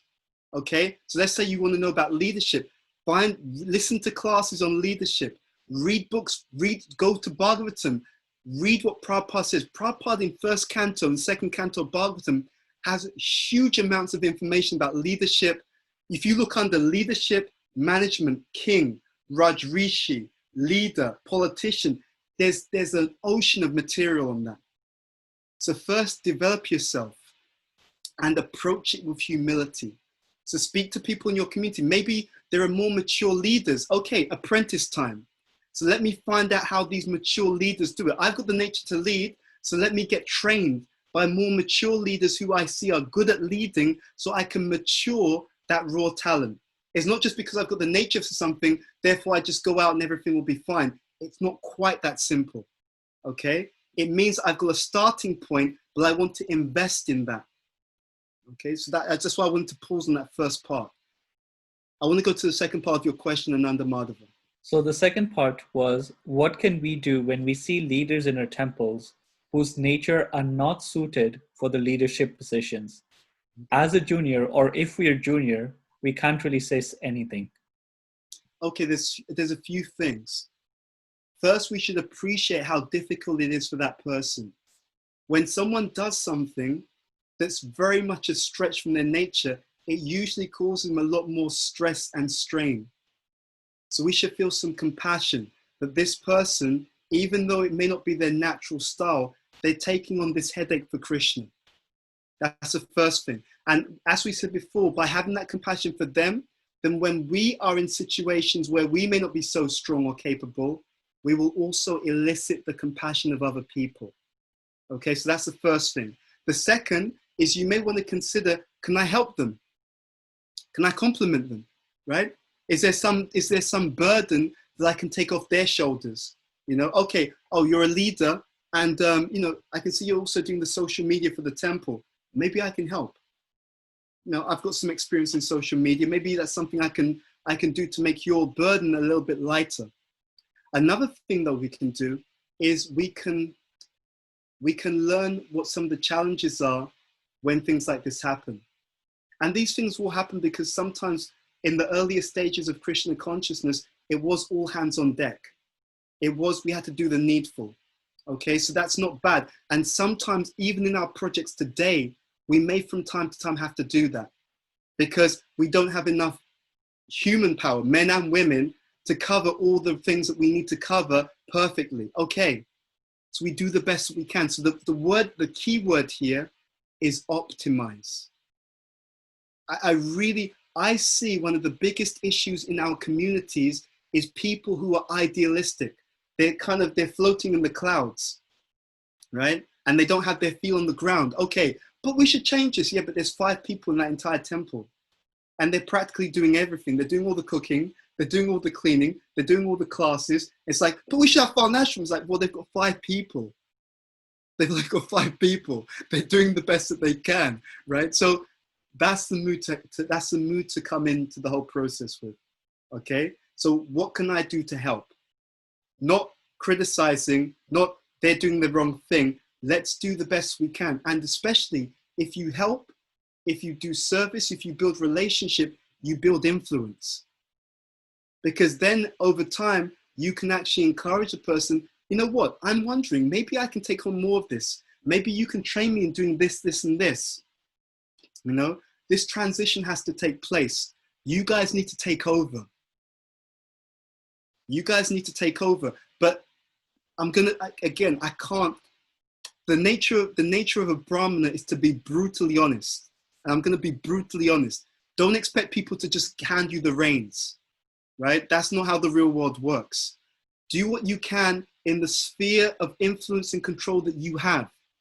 You develop your skills. If the seniors say, yeah, you can take the reins and it's going to be a wholesome situation, that's fine. But you've got your own projects. You don't wait for anyone, okay? Don't wait for the temples. Don't wait for GPC. Don't wait for senior devotees. Don't wait for anyone. Hone your skills now. Do your projects now. Do your TSI, do your ISKCON Montreal, your online seminars. Don't wait for anyone, okay? You develop the skills now. And then what happens is Krishna's in control. Have that faith. He is in control. And he can just hand over the reins, remove people, put you in as and when he wants to, okay? But the movement does not stop for anyone, okay? It does not stop for the seniors. It does not stop for the juniors. It does not stop for even any of us on this call. This is Krishna's movement. It's Prabhupada's movement.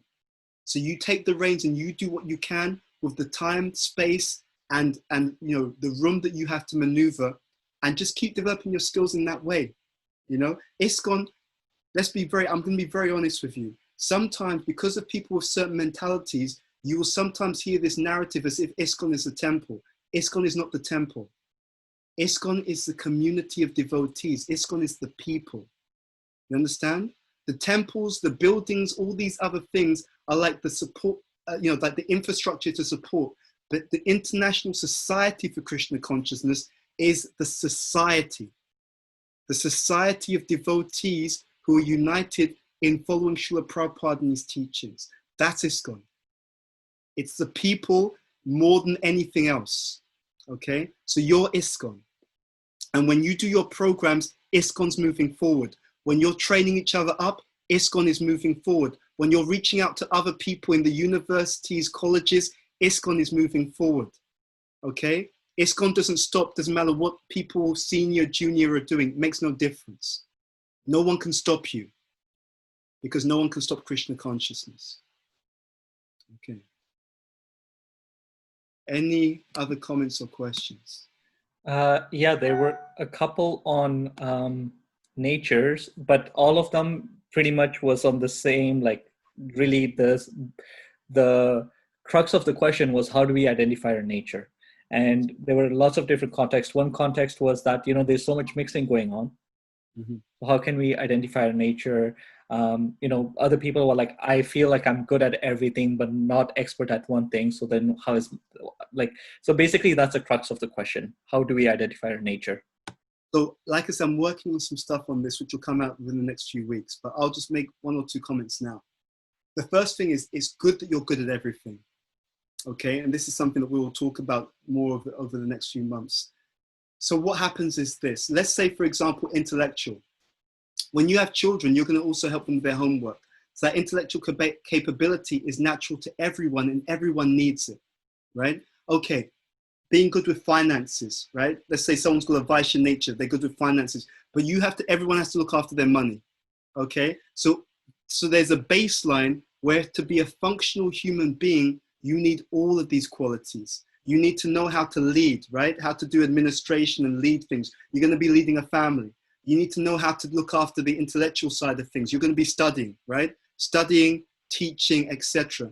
You need to know how to be good with finances to a baseline, right? It doesn't mean you have to start your own business, but baseline. And you need to know how to assist and also to do that kind of work, and also sometimes to convey something in an artistic way. So the baseline is we all need some basic capability which relate to all 4 varnas, right? That's the first thing. Second, yes, in Kali Yuga things are mixed, but they're not equally mixed. That's a misconception, okay? That's a misconception that people have. There'll always be one predominant nature, okay? So that's the thing you're trying to understand. Now, it gets a little bit more sensitive than that, because also you can have certain skills which are coming from your nature, but you can have other capabilities which are coming from your upbringing. So let's say, for example, let's say hypothetically that someone on this call is a Kshatriya by nature, but he grew up in a family which was very much Vaishya oriented, okay? So he's got a Kshatriya nature, but because he grew up amongst Vaishyas, he also has some skill or capability around business, because that's what he was exposed to as he grew up, you see? So when you're trying to work these things out, there's a system. I'll just give you the basics, but I'll kind of put more out. I'll put some stuff out on Instagram on this. So what you do is, in order to understand your nature, you first of all, you discount things that you gained from your upbringing, okay? So stuff that could have come from upbringing and from exposure to people outside of you, you discount those, and then what you're left with is the stuff that's coming directly from your character. And that's how you identify nature, and you kind of, you can calibrate for the influence of the environment around you. Now, as you become very skilled, you don't even need to do that. You can just speak to people because when a person's speech pattern is actually a reflection of their thought pattern. My wife and I, we were in Germany. It was so interesting. We were at dinner. We were having prasadam. I can't remember if it was dinner or lunch. Anyway, we were speaking to this one Mataji, and she was talking, I think she'd gone to visit the park, the zoo or something like that. And she was talking about the lions, and she was talking about how majestic they are and how she felt they're such a strong, powerful creature.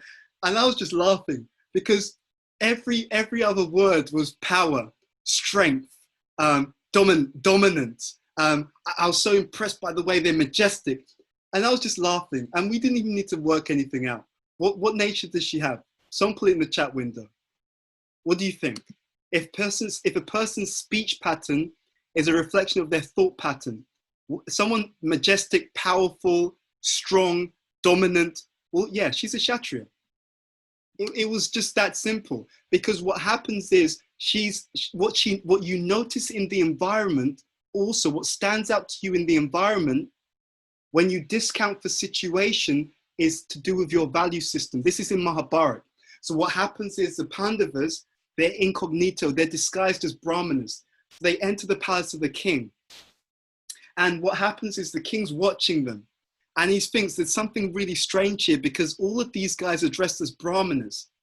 But in the palace, they go straight to the weapons, right? They see some weapons mounted on the wall, and they immediately like, oh, look, weapons. And they're going over to the weapons, they're touching the weapons, and they're kind of feeling how strong the weapons are and thinking it's good quality swordsmanship, look, really weighty, you can properly use that in a battle.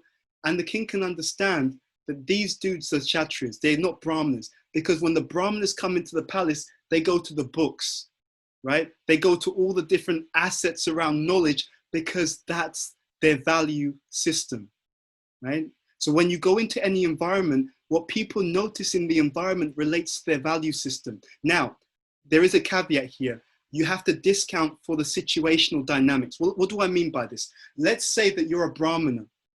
You go into the environment you would normally pay attention to all the different assets around knowledge. But right now, you're about to be evicted, right? Because you've just lost your job. Money and finances is a big issue. So even though your natural default is to notice more the things around information and knowledge, because situationally you're in a bit of a crisis, which is around money, then when you enter into the environment, that's what you notice, because I need to get a job. So I need to network. I need to see if there's any way that I could generate some profit here, because situationally, that's the primary consideration, but it's situational, not characteristic, right? So if that situational emergency wasn't there, that wouldn't be your number one focus, right? So you have to, there's some caveat. Anyway, there's a whole science around it. So it's like an algorithm. In fact, the Shastra works like an algorithm, but we'll explain that stuff over some time because it's a big topic. Yeah, but I'm just giving you a few nuggets to think about. Does that make some sense? Yeah, okay.